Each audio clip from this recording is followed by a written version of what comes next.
بسم الله الرحمن الرحيم. السلام عليكم ورحمة الله وبركاته. ازيكم عاملين ايه؟ معلش اسفة جدا، صوتي كده منبوح شوية.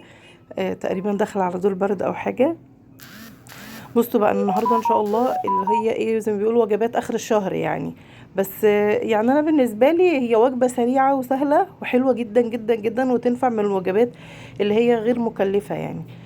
آه، بصوا اول حاجه انا جبت المكرونه، حطيت مكرونه عادي جدا، كيس نص كيلو عادي جدا، حطيته من غير ما يتسلق ولا اي حاجه من الكيس مباشره. وجبت توم دقيت توم، وحطيت حبه زيت، وحط ايه التوم اتحمر، ورحت حاطه عليه شفشق طماطم. بس اهم حاجه الطماطم اللي احنا هنحطها على المكرونه تكون سايله. انا مش عايزاها تكون تقيله، لانها لو تقيله هتتسبك بسرعة في المكرونة، فمش هتخلي المكرونة تستوي. فاحنا بسيبها ان هي تغلي شوية. هتشوفوا كده خلاص انا حطيت الملح والفلفل بس، انا ما حطيتش عليها اي توابل تاني نهائي. ملح وفلفل مش اكتر من كده على الصلصة. يعني صلصة المكرونة العادية اللي احنا بنعملها توم وطماطم وخلاص. المهم بقى طاجن البايركس، طاجن عادي، صينية تنفع في اي حاجة. انا جبت الطاجن البايركس، حطيت فيه نص كيس مكرونة. كيس قصدي، يعني مكرونة هو نص كيلو. وجبت الكفتة بقى لحمة مفرومة، حطيت عليها ملح، فلفل اسمر، توابل لحمة. ما حطيتش برضو عليها توابل اكتر من كده. حطيتش فيها بصل، حطيتش فيها اي حاجه غير ملح وفلفل وتوابل بصل. وحطيت عليها نص معلقه صغيره بيكنج باودر، عشان تبقى الكفته ما تبقاش ايه ناشفه وغليظه كده.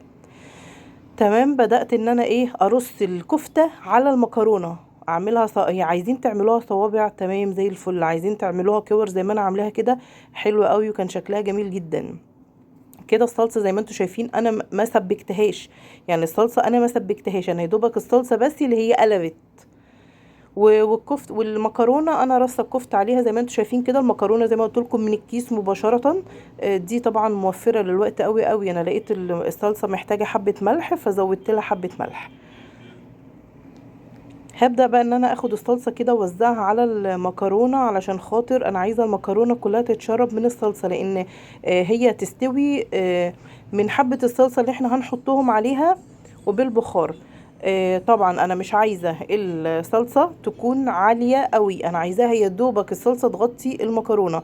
فانا لقيت هنا هو ان الشوربة قليلة شوية، فبدأت زودت حبة مية بسيطة قوي، عشان انا عايزة زي ما انتم شايفين يعني نص الكفتة كده باين والنص التاني هو مقدار ان انا غطيت بس الكفتة. طبعا انا لما هزيتها حسيت ان مش بتتهز من تحت، ان انا لازم تهزيها تحسي ان المكرونه دخل الصلصه دخل جوه المكرونه كلها. فلما بدات عملتها بالمعلقه كده لقيت فعلا ان المكرونه لما نزل عليها الصلصه السخنه مسكت في نفسها. فبدات ان انا افكها بالمعلقه كده اهوت، عشان بحيث ان انا ايه اشرب المكرونه كلها بالصلصه بتاعتي. وجبت ورقة زبدة وعليها ورقة ألمونيا. طبعا ما فيش ورقة زبدة ولا ألمونيا، ممكن نغطيها بغطا يكون محكم قوي. لو عندك صينية غطاها محكم ممكن نعملها بغطا محكم. بس ورقة الألمونيا لما بغطي بيها بتسرع لي عملية تسوية الحاجة يعني. بس فأنا جبت ورقة الألمونيا ورحت حاطة عليها الايه ورقة الزبدة وورقة الألمونيا، ورحت دخلتها على الفرن. أنا ولعت على الفرن من تحت بس، لان هي اكيد فوق ما فيش حاجه، وطبعا ما حمرناش وشها في الاخر. هي قعدت في الفرن حوالي بتاع نص ساعه، يعني قعدت في الفرن بتاعته نص ساعه.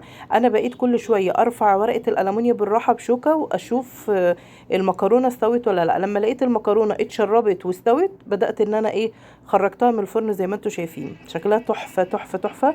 وطبعا الصلصه ما فريتش، انا بوريكم ان ورقه الزبده ما بهدلتش، ان الصلصه عشان حاطينها مظبوطه ما فريتش طبعا وما بهدلتش الدنيا. زي ما انتم شايفين كده هو شكلها حلو قوي قوي قوي قوي. وطعمها بصراحة كان تحفة. وما بت وموفرة في الوقت. يعني لو انتي بالليل كده، يعني انا ساعات كتير بعمل اللحمة المفرومة دي بخليها جاهزة في الفريزر. ممكن تطلعيها تتبليها جاهزة من غير بصل من غير حاجة، هي ملح وفلفل ومش اكتر من كده. وكان طعمها تحفة وتوابل كفتة. والمكرونه زي ما انتم شايفين مستويه قوي قوي قوي، حلوه جدا، والملح بتاعها مظبوط، والكفته طريه وهشه. انا هوريكم دلوقتي الكفته مش مكتومه خالص، هشه شويه كده. آه، فاهمين قصدي ايه اللي هي سفنجية يعني مش مكتومة. والمكرونة طبعا فدي وصفة سهلة، بتمنى ان انتوا تجربوها وصدقوني هتعجبكم، سهلة وسريعة. وطبعا اللي وصل معايا لاخر الفيديو ما ينسينيش في اللايك والشير والاشتراك في القناة وتفعيل زر الجرس عشان يوصلكوا كل جديد. والسلام عليكم ورحمة الله وبركاته.